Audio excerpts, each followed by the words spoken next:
नमस्कार, मैं हूं आशीष चित्रांशी और आप देख रहे हैं the news launcher. Uttar Pradesh में 9 सीटों पर जो उपचुनाव होने हैं, उनकी तस्वीर करीब-करीब अब साफ हो गई है। वहां पर सियासी ऊंट किस करवट बैठेगा, ये भी अब थोड़ा-थोड़ा समझ में आने लगा है। आज इन 9 सीटों की हम चर्चा करेंगे और इसमें यह भी सोच करके आप साथ-साथ समझिएगा आंकड़ों को कि रातों रात अखिलेश यादव और राहुल गांधी के बीच जो डील हुई, जिसको लेकर के पिछले 48 घंटे से अफवाह फैलाई जा रही थी कि फूलपुर की सीट समाजवादी पार्टी कांग्रेस को देगी, राहुल और अखिलेश की बातचीत में तय हो चुका है। तमाम मीडिया हाउसेज ने, हमने नहीं चलाया क्योंकि ये खबर झूठी थी, फेक न्यूज थी। और आज फिर खबर बताई जा रही है कि रात में पलट गया मामला, कांग्रेस सरेंडर कर दी, बैकआउट कर दी। दरअसल ऐसा कुछ भी नहीं हुआ। राहुल और अखिलेश में जो बातचीत हुई, उसमें निचोड़ ये था कि जो प्रदेश का संगठन है, उस संगठन में अभी वो ताकत, वो जान नहीं है कि जो 2-4 सीटें उसको मिले, उन पर बिना सेंट्रल लीडरशिप के फोकस किए हुए वो चुनावी फाइट दे पाए, टक्कर दे पाए। और वो 2 सीटें जो उसको मिलती हुई, जो सपा ऑफर भी कर रही थी, वो 2 सीटें भाजपा के मजबूत गढ़ के रूप में मानी जाती हैं। ऐसे में कांग्रेस ने पूरी कमान समाजवादी पार्टी को सौंपने का फैसला किया। राहुल गांधी ने पूरी कमान, क्योंकि ये गलती हरियाणा में राहुल गांधी से हो चुकी थी। कांग्रेस के लिए इस वक्त बड़ा लक्ष्य झारखंड और महाराष्ट्र है। उसको छोड़ करके 1 या 2 सीट के चक्कर में उत्तर प्रदेश में इन्वॉल्व होना, अखिलेश से और समाजवादी पार्टी से टकराना, इंडिया गठबंधन में मनमुटाव और फूट जैसी खबरों को हवा देना, ये एक साथ सारी संभावनाओं को, सारी आशंकाओं को खत्म कर दिया राहुल और अखिलेश ने मिलकर। और 9 की 9 सीटें, प्रत्याशी या कार्यकर्ता हो सकता है वो कांग्रेस का हो, लेकिन वो अगर चुनाव मैदान में आएगा तो साइकिल निशान पर आएगा। और इस बात को अखिलेश ने कहा कि कांग्रेस के कार्यकर्ताओं की वजह से अब ताकत कई गुना बढ़ जाएगी। अब खैर, ये बात हो गई भूली बिसरी। इसको खत्म करते हैं, मैं एक-एक सीट का आपको हिसाब किताब बताऊंगा, एक-एक सीट का। 9 सीटों पर क्या तस्वीर है, कैसे इन 9 सीटों में सिर्फ 2 जगहों पर बीजेपी के लिए ठीक-ठाक उम्मीद है। बाकी 7 जगहों पर भाजपा बुरी तरह फंस गई है। मैं हार गई नहीं बोल रहा हूं, बुरी तरह फंस गई है। कैसे फंसी है, उसको समीकरण को समझेंगे। और मायावती किसका खेल बिगाड़ रही है इस बार। अक्सर हम ही एनालिसिस लेके आते हैं तो कहते हैं कि मायावती भाजपा की बी टीम के रूप में बीजेपी को सपोर्ट कर रही है। क्या इस बार भी ऐसा है? कुछ कुछ गड़बड़ है मामला। इस बार मायावती बीजेपी को बड़ा नुकसान पहुंचाती हुई नजर आ रही है। कैसे, उसको हम बताते हैं सीट वाइज। सबसे पहले सबसे हाई प्रोफाइल सीट की ही बात करते हैं, करहल की। करहल अखिलेश यादव विधायक थे, सांसद चुने गए, उपचुनाव है, तेज प्रताप को उतारा गया। यहाँ बीजेपी फिर नेताजी के परिवार में घुसी है, उनके दामाद को मैदान में उतार दिया है। तेज प्रताप को उतारा, अखिलेश यादव ने भतीजे को, तो सामने अनुजेश यादव को भाजपा ने उतार दिया। संध्या यादव के पति हैं अनुजेश यादव, और संध्या यादव धर्मेंद्र यादव की सगी बहन है, यानी अखिलेश यादव की बहन है। अखिलेश यादव के बहनोई को करहल से मैदान में उतार दिया भाजपा ने। संध्या जिला पंचायत अध्यक्ष भी थी, और लोकसभा चुनाव के वक्त ये जो करीबी थी अनुजेश की और संध्या की भाजपा से, ये बात समझना होगा। बहुत झटके में एक खबर दिखेगी कि अखिलेश के बहनोई हैं, पूरा चुनाव पलट जाएगा, तो ये जान लीजिए कि लोकसभा चुनाव के पहले ही इनको निकाल दिया गया था पार्टी से, दोनों को, संध्या यादव को और अनुजेश यादव को। और लोकसभा चुनाव के नतीजे आप सबने देखे हैं, कितना फर्क डाल दिया इन लोगों ने। अब ये कुल मिला जुला करके जहां पर जीत की गुंजाइश नहीं भी रहती है, वहां पर भाजपा कम से कम कुछ नहीं तो परिवार में ही एक संग्राम करवा करके एक कम से कम चुनावी तमाशा तो क्रिएट ही करना चाहती है। तो करहल में यही है स्थिति। करहल में बीजेपी 2002 में जीती थी, उसके बाद आज तक जीत नहीं पाई है। और 2024 में जो भी लोकसभा चुनाव हुए थे, करहल में समाजवादी पार्टी को 57,540 वोटों की लीड मिली थी। 57,000 से ज्यादा वोटों से करहल में सपा लीड की थी। इस करहल में अगर जातीय समीकरण की बात करें तो यहाँ पर 1.25 लाख यादव मतदाता हैं। इसके बाद शाक्य हैं, बघेल हैं और क्षत्रिय हैं। अब गौर कीजिए बसपा के कैंडिडेट पर, मायावती के कैंडिडेट पे। मायावती ने यहां से अवनीश शाक्य को मैदान में उतारा है, अवनीश शाक्य को। यादव के बाद यहां पर दूसरे नंबर पर कौन है? शाक्य मतदाता है। शाक्य मतदाता, भाजपा इनको आकर्षित करती रही है अतीत में। मैनपुरी में कुछ शाक्य नेताओं को आगे रखकर उनके चेहरे के नाम पर। लेकिन यहां बहन जी ने अवनीश शाक्य को उतार दिया है। यानी अगर भाजपा यादव परिवार में सेंधमारी करके वहीं से प्रत्याशी ला करके यादव मतों में सेंधमारी की कोई उम्मीद पाले हुए है, वो उम्मीद पूरी हो या ना हो, लेकिन बीजेपी के शाक्य मतदाताओं में सेंधमारी के लिए अवनीश शाक्य यहां से बहन जी के प्रत्याशी है। अगली हॉट सीट मझवा पर आते हैं। मझवा में विनोद बिंद यहां से विधायक थे, सांसद हो गए भदोही से, ललितेश प्रति त्रिपाठी को हराया वहां से उन्होंने। मझवा में बीजेपी इस लोकसभा चुनाव में, ये सारे आंकड़ों को ध्यान रखिएगा इस एनालिसिस को समझने के लिए, मझवा में बीजेपी को यहां से मात्र 1700 वोटों की बढ़त मिली थी लोकसभा चुनाव में, 1762। यानी मझवा में मुकाबला नेक टू नेक, बराबर का मुकाबला, फाइट है। यहां से सुचिस्मिता मौर्य को बीजेपी ने प्रत्याशी बनाया है। ये रामचंद्र मौर्य 1996 में शायद विधायक बने थे। ये मूलतः भाजपाई नहीं है। सुचिस्मिता मौर्य को यहां से प्रत्याशी बनाया है। सुचिस्मिता के बारे में यह है कि इन्होंने भाजपा से 17 में चुनाव जीता था। उसके बावजूद 22 में जब इनका टिकट कट गया और निषाद पार्टी के कोटे में सीट गई, तो ये भाजपा में ही बनी रही और शायद उसी की वजह से इनको फिर मौका मिल गया है सुचिस्मिता को। यहां से मुकाबला इनका जो होगा वो होगा ज्योति बिंद से। ज्योति बिंद के पहले डॉक्टर लिख लीजिए, डॉक्टर ज्योति बिंद मुंबई में थी, डॉक्टर थी। इनके नाम पर मिर्जापुर में अस्पताल भी इनके पिता ने खुलवा रखा है, रमेश बिंद ने। रमेश बिंद ये समाजवादी पार्टी में चले गए, सांसद थे, टिकट कटा 24 में, सपा में गए। अब इनकी बेटी को, ये हालांकि रमेश बिंद हार गए थे अनुप्रिया पटेल के मुकाबले मिर्जापुर में, लेकिन ज्योति बिंद को मैदान में यहां से उतारा है अखिलेश यादव ने। अब अभी तीसरा प्रत्याशी बताऊंगा तब समीकरण साफ होगा, लेकिन अब जातीय समीकरण समझिए, फिर बहन जी के प्रत्याशी को समझेंगे बेहतर तरीके से। इस सीट पर मझवा में दलित है 60,000 के करीब, यहाँ ब्राह्मण है 60,000 के करीब और बिंद है 60,000 के करीब। ज्योति बिंद प्रत्याशी हैं उसी समाज से। और यहाँ पर एक फैक्टर और दो जगह पर, यहाँ पे मझवा में और कटेहरी में संजय निषाद फैक्टर को भी अभी हम चर्चा में लाएंगे।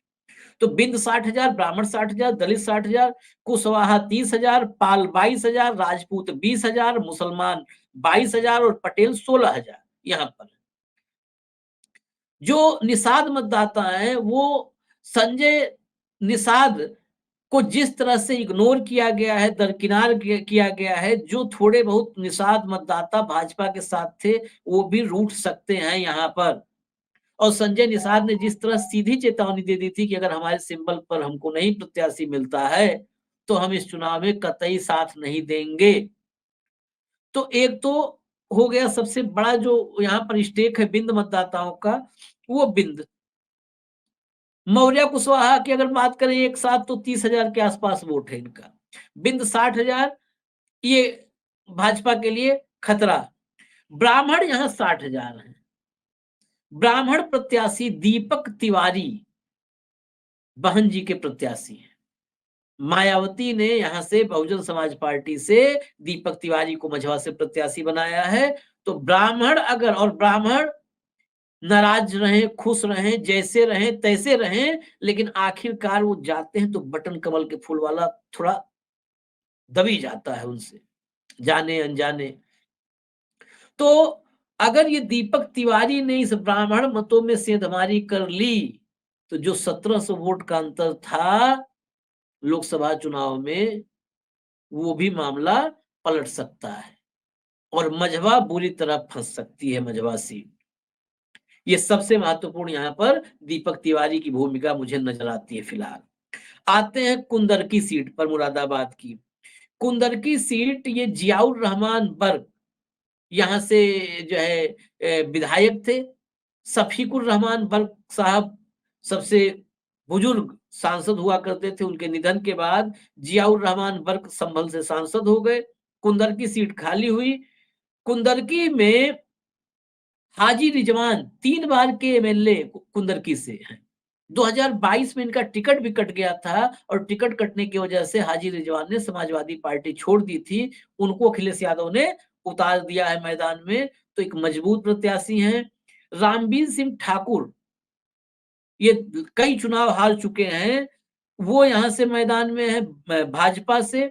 और रफत उल्ला उर्फ नेता छिद्दा यहाँ से बसपा के प्रत्याशी हैं। अब यहाँ 2 मुस्लिम प्रत्याशी हैं सपा और बसपा से, लेकिन गौर करने वाली जो बात है, यहाँ पर ऐसी जगहों पर आपको ये प्रत्याशी देख करके यहाँ पर ए और बी टीम नहीं बोल सकते कि यहाँ पर भाजपा की मदद के लिए मुस्लिम उतारा है, क्योंकि पॉलिटिकल पार्टी तो मायावती भी चला ही नहीं है। ये सीट ऐसी है कुंदर की, जहां पर नॉमिनल होता है ना, वहां पर ये बातें साफ कही जाती हैं। लेकिन कुंदरकी सीट जो है, वहां पर 58 से 60% करीब मुस्लिम मतदाता है। 60% मुस्लिम मतदाता, 2 लाख से ज्यादा मुस्लिम मतदाता हैं। तो इस सीट पर एक नेचुरल चॉइस मुस्लिम प्रत्याशी बनता है। 60% मतदाता मुस्लिम मतदाता है। यहाँ उसके बाद ओबीसी और एससी हैं, ठाकुर हैं। तो रामबीर सिंह ठाकुर को उतार दिया है। इस सीट पर समाजवादी पार्टी को लोकसभा चुनाव में 57,000 वोटों की लीड मिली थी। 57,500 कराल में 57,000 वोट की लीड मिली थी कुंदरकी में। अब आप समझ लीजिए इस सीट पे ताजा हालात क्या है, क्योंकि इस समीकरण में जो बता रहा हूं एकदम आईने की तरह साफ हो जा रहा है कि क्या है, नतीजे क्या आएंगे, वो विषय आगे का है। अगली सीट पर आते हैं कटेहरी। कटेहरी में लालजी वर्मा विधायक थे, सांसद बन गए अम्बेडकर नगर से। यहाँ धर्मराज निषाद को उतारा है भाजपा ने मैदान में। धर्मराज निषाद 1996 में, सन 2002 में, 2007 में विधायक बन चुके हैं। ये जो है इस सीट पर जो लोकसभा चुनाव हुए थे, उसमें 17,000 वोट की लीड मिली थी। 17,000 वोट की लीड समाजवादी पार्टी को मिली थी इस सीट पे। और ये सीट सिर्फ 1992 में भाजपा जीत पाई है, जीत उसके बाद से नहीं पाई है। सामने कौन है धर्मराज निषाद 3 बार के विधायक के सामने? शोभावती वर्मा। शोभावती वर्मा लालजी वर्मा की पत्नी है। शोभावती वर्मा राजनीति में भी सक्रिय रही हैं, जिला पंचायत से लेकर के, और बाकी तो चुनावी प्रबंधन और प्रचार तो अलग विषय है, जिला पंचायत वगैरह की जिम्मेदारी संभाल चुकी है। यहाँ अमित वर्मा को उतारा है बहन जी ने, यानी कुर्मी प्रत्याशी दे दिया है, लेकिन जातीय समीकरण समझना होगा यहाँ। कटहरी में कटहरी में सबसे ज्यादा दलित मतदाता है। दलित के बाद दूसरे नंबर पर यहाँ पर मुस्लिम मतदाता है और तीसरे नंबर पर यहाँ ब्राह्मण मतदाता है। इसीलिए यहाँ से अंबेडकर नगर से रितेश पांडे सांसद बने थे। ये ब्राह्मण यहाँ पर दलित, फिर मुस्लिम और फिर ब्राह्मण तीसरे नंबर पर है इस सीट पर। अब उसके बाद चौथे नंबर पर कुर्मी मतदाता आते हैं, लेकिन ये कुर्मी मतदाता लामबंद किधर होते हैं, इसी पर निर्भर होता है यहाँ का चुनावी परिणाम अक्सर। और फिलहाल यहाँ पर जिस तरह से लालजी वर्मा का कद बढ़ा है समाजवादी पार्टी में और उनको ऊपर उठाया गया है एक कुर्मी चेहरे के रूप में, तो कुर्मी मतदाताओं का रुझान लालजी वर्मा के पक्ष में देखा गया है। उसके बाद कुर्मी के बाद यहाँ यादव हैं, ठाकुर हैं, निषाद हैं और राजभर हैं। निषाद मतदाताओं पर ये जितना ये सरयू के किनारे, घाघरा सरयू के किनारे का इलाका है, या नदियों के किनारे जहाँ गंगा का गंगा की पूरी जो है दोनों किनारे हैं, प्रयागराज से लेकर के, और प्रयागराज क्या है, जहाँ से आप कानपुर होते हुए निकल जाइए, तो निषाद, मल्लाह, केवट, बिंद, ये जितने हैं इसके आस-पास मिलेंगे। तो इस सीट पर भी एक कटहरी भी जो है, ये अम्बेडकर नगर में कछार का इलाका, यहाँ भी निषाद मतदाता है, लेकिन संजय निषाद, इस सीट पर भी संजय निषाद की दावेदारी थी, कटहरी और मझवा पे थी। संजय निषाद इस सीट पर भी बीजेपी को कुछ एक्स्ट्रा नुकसान अंदर से अगर वो पहुँचाना चाहे तो पहुँचा सकते हैं। ये कटहरी की स्थिति रही। अब फूलपुर की बात करें, फूलपुर, वही सीट जिसको लेकर के कांग्रेस में और सपा में घमासान की बात बताई जा रही थी, गठबंधन टूट गया, राहुल और अखिलेश अलग हो गए, सारी कहानियाँ चल रही थी। उस फूलपुर में 19,705 वोटों की लीड मिली थी भाजपा को। ये इसलिए क्योंकि प्रवीण पटेल जो यहाँ से विधायक थे, वही सांसद के लिए उम्मीदवार थे, और कुर्मी बाहुल्य सीट भी है ये, कुर्मी यहाँ पर बड़े मतलब बड़ी संख्या में है, लेकिन सबसे बड़ी संख्या में नहीं है, निर्णायक भूमिका में आ जाते हैं। अब यहाँ पर प्रत्याशी अगर आप देखेंगे, तो यहाँ से दीपक पटेल को बनाया है प्रत्याशी भाजपा ने, पटेल की जगह पटेल। दीपक पटेल ये केसरी देवी पटेल के जो है पुत्र हैं, दीपक पटेल। केसरी देवी पटेल सांसद रही हैं भाजपा की, उन्हीं के पुत्र हैं दीपक पटेल। उस सामने मुस्तफा सिद्दीकी हैं। मुस्तफा सिद्दीकी राजनीति में बहुत पुराने हो चुके हैं।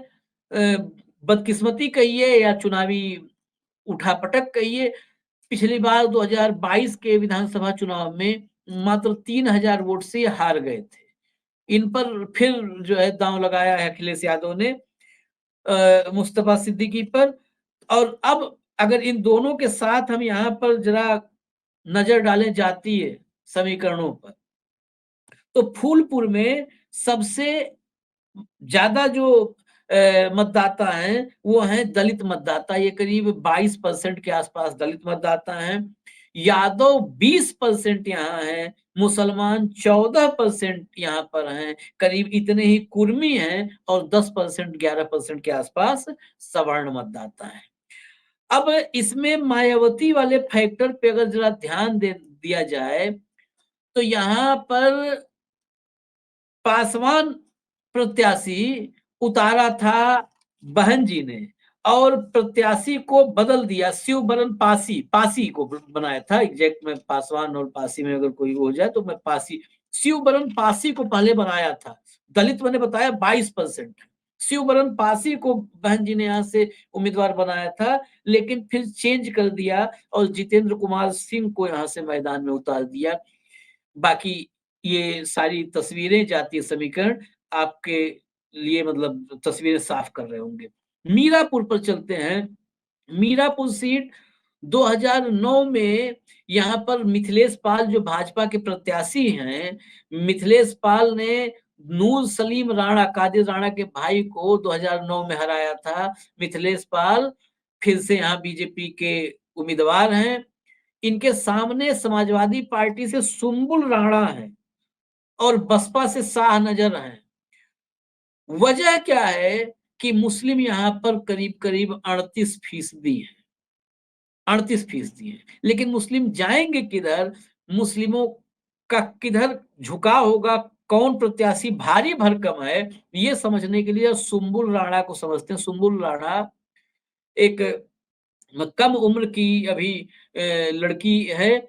ये कादिर राणा परिवार, मुजफ्फरनगर में लोग जानते होंगे व्यवसायी के रूप में भी और राजनीतिक रूप में भी कादिर राणा के राणा परिवार को, पूरे फैमिली को। कादिर राणा की बहू है सुम्बुल राणा, और एक राजनीतिक परिवार नहीं है सुम्बुल राणा से जुड़ा हुआ, ये अद्भुत कॉम्बिनेशन है। बसपा को जानने वाले सभी लोगों ने नाम सुना होगा मुनकाद अली का। मुनकाद अली पूरा पश्चिमी उत्तर प्रदेश, केवल मेरठ मुजफ्फरनगर नहीं, पूरा पश्चिमी उत्तर प्रदेश मुनकाद अली मायावती के लिए संभालते थे मजबूती से। और कहा जाता था मुनकाद अली जो बात मान गए बहन जी मान जाएंगी। मुनकाद अली की बेटी है सुम्बुल। सुम्बुल राणा मुनकाद अली की बेटी है और कादिर राणा की बहू है। यहाँ पर करीब 37% ओबीसी हैं और 37% 38% मुसलमान हैं। दलित 19% हैं। चंदन चौहान विधायक थे, वो जाकर के बिजनौर से सांसद हो गए आरएलडी कोटे में। और ये मिथिलेश पाल जो हैं, ये सीट आरएलडी कोटे में गई है भाजपा से, तो आरएलडी के सिंबल पर यहाँ से मैदान में है। सीसामऊ सीट कानपुर की, जहां इरफान सोलंकी विधायक थे, 7 साल की सजा हो गई, सीट खाली हो गई। इस सीट पर भी लीड मिली थी लोकसभा चुनाव में, सांसद बीजेपी का बना रमेश अवस्थी जीत गए, लेकिन इस सीट पर भाजपा पिछड़ गई थी समाजवादी पार्टी से। यहां से सीसामऊ की बात अगर करें तो यहाँ पर करीब 45% मुस्लिम मतदाता है, 45% मुस्लिम मतदाता है।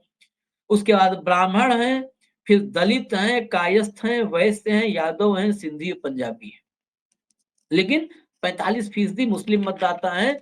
और सीसामऊ में सुरेश अवस्थी, मैंने कहा कि करीब 50,000 के आसपास ब्राह्मण है, तो ब्राह्मण चेहरा यहां से उतार दिया है भाजपा ने सुरेश अवस्थी को। लेकिन बहन जी ने भी यहां से ब्राह्मण प्रत्याशी ही उतार दिया है, वीरेंद्र शुक्ला को। अब ये दो ब्राह्मण के सामने 45% मुसलमान वाली सीट पर इरफान सोलंकी की पत्नी नसीम सोलंकी मैदान में है। और जितने आंसू उनके बह चुके हैं नामांकन होते होते, वो आंसू पूरे सीसामऊ में संवेदना बटोरने में करीब करीब अब तक तो जो मेरे पास वहां ग्राउंड रिपोर्ट है कामयाब रहे हैं। तो ये हाल हो गया सीसामऊ का। अब खैर की बात करते हैं। खैर में सुरेंद्र दिलेर को भाजपा ने प्रत्याशी बनाया है। ये सुरेंद्र दिलेर हाथरस के सांसद राजवीर दिलेर के बेटे हैं। उनको टिकट नहीं दिया गया था हाथरस से इस बार 24 में, उसके बाद उनका निधन भी हो गया।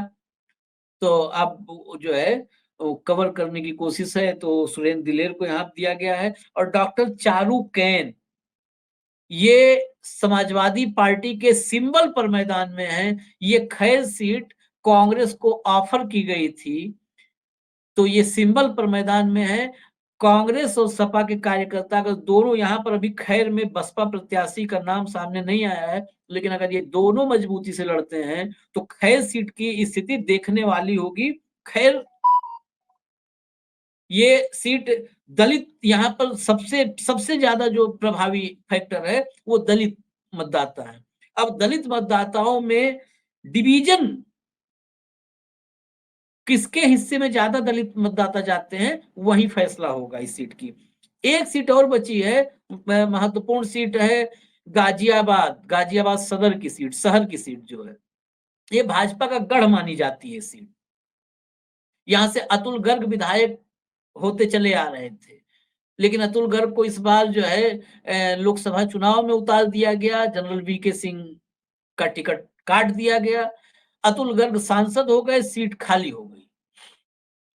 तो यहाँ पर इस बार लगातार दूसरी बार जो महानगर अध्यक्ष बनाए गए हैं संजीव शर्मा, संजीव शर्मा को यहाँ से मैदान में उतारा गया है। संजीव शर्मा की राजनीति की शुरुआत जो यूथ पॉलिटिक्स में संजीव शर्मा कॉलेज के दिनों से आए, तो संजीव शर्मा समाजवादी पार्टी छात्र सभा, मतलब यूथ पॉलिटिक्स समाजवादी पार्टी से शुरू करने वाले संजीव शर्मा बाद में भाजपा के संगठन के एक मजबूत सिपाही के रूप में उभरे। भाजपा का गढ़ है संजीव शर्मा। बड़े लंबे समय से बेसिकली संजीव शर्मा का अपना जो क्षेत्र है राजनीति का, जहां पर वो गाजियाबाद महानगर अध्यक्ष बनने से पहले राजनीति करते रहे, वो इलाका था जो है साहिबाबाद का क्षेत्र, साहिबाबाद विधानसभा। साहिबाबाद से वो 2022 में भी दावेदार थे टिकट के लिए, 17 में भी दावेदारी बड़ी मजबूती से कर रहे थे, लेकिन सुनील शर्मा के सामने उनको टिकट नहीं मिल पाया, फिर भी लगे रहे। तो इस बार जो है उपचुनाव में संजीव शर्मा को मुझे लगता है कि इनाम मिला है। भाजपा के इस दौर में अगर किसी को इनाम मिल जाए तो बड़ी बात है। क्योंकि इतने प्रत्याशियों में किसी के पिताजी, किसी के माताजी सब उनको उनके लिए राह आसान किए। संजीव का कोई बैकग्राउंड पॉलिटिकल नहीं रहा है, तो मतलब जो कहते हैं ना पारिवारिक रूप से वो चांदी के चम्मच वाले नहीं रहे हैं, तो वो संघर्ष करते-करते खैर टिकट पा गए, ये बड़ी बात है। लेकिन यहाँ पर भी ये गढ़ है, लेकिन राह संजीव शर्मा के लिए कितनी आसान होगी, ये देखने वाली बात होगी। क्योंकि ये बनिया वैश्य मतदाताओं का बड़ा मजबूत इलाका है, गाजियाबाद सिटी जो शहर का की विधानसभा है। और ब्राह्मण भी यहाँ पे डोमिनेटिंग है, लेकिन ब्राह्मण और बनिया ये मिला करके पूरी सीट का नतीजा तय कर देते हैं। यहाँ बहन जी ने गर्ग के बदले गर्ग वो वाला फॉर्मूला लागू कर दिया। मायावती ने यहाँ से पीएन गर्ग को उतार दिया है मैदान में। हालाँकि कुल मिला-जुला कर के एक बात हम आखिर में कह दें कि जो स्थिति लगातार पिछले 10 साल से जो डाउनफॉल है, जो ग्राफ है बहन जी का, उसमें वो किसी को उतारती हैं, तो आज की तारीख में बड़ा असर-उसर नहीं होता है। लेकिन कई बार जीत-हार में फैक्टर तो बनी जाती है। वो जीत पाएँ, ना जीत पाएँ, मैं इस बात को फिर साफ कर दूँ, वो जीते ना जीते, वो किसी को हरवाने में आज की तारीख में सक्षम हैं। इतनी भी कमज़ोर नहीं हुई हैं कि किसी को हरवा भी ना पाएँ। उन्हीं की बदौलत 2022 में भाजपा उत्तर प्रदेश में सत्ता में आई और योगी आदित्यनाथ मुख्यमंत्री बने, जिसको कहते हैं कि सुनामी आ गई थी भाजपा की और तूफान आ गया था, साइक्लोन आ गया था, वो मायावती की देन थी। 150 सीटें करीब-करीब जिता दी, जैसे मुस्लिम प्रत्याशियों को 160 से ज़्यादा मुस्लिम प्रत्याशी उतार करके और समाजवादी पार्टी के वोट में सेंधमारी करवा दी थी। लोकसभा चुनाव में भी गिरी-मरी स्थिति में जब भाजपा उत्तर प्रदेश में सबसे बड़ा सेटबैक झेल के आ रही है, उसमें भी मायावती की देन थी, नहीं तो अभी दर्जन भर सीटें और कम होती। तब सोचिए कहाँ खड़े होते, तब कहाँ खड़े होते, करीब 15-16 सीटें और कम शायद हो जाती। मुझे जो आंकड़े मैंने उस समय देखे थे लोकसभा चुनाव के बाद एनालाइज़ किए थे, 15-16 सीटें कम हो जाती। तो अगर मायावती अब फिर किसी को हराने पे आमादा हो जाएँगी, तो नतीजों में फ़र्क तो डाल सकती हैं, तो गाज़ियाबाद में पीएन गर्ग, फिर वही बात गर्ग के बदले गर्ग। अब संजीव शर्मा कैसे टैकल करते हैं, ये देखना होगा यहाँ से संजीव को। यहाँ से सिंहराज जाटव जो लगे हुए कुछ क्षेत्र हैं, उनमें है ये दलित आबादी भी है और दूसरा ये जाटव एक संदेश भी देते हैं कि जाटव प्रत्याशी दिया है। सिंहराज जाटव यहाँ से कांग्रेस और समाजवादी पार्टी के जॉइंट उम्मीदवार हैं इस सीट से। ये सारी सीटों का मैंने 9 सीटों का हिसाब-किताब बता दिया, मिल्कीपुर में तो चुनाव ही अटक गया है। इजाज़त दीजिए हमें, न्यूज़ लॉन्चर आप देखते रहिए। नमस्कार।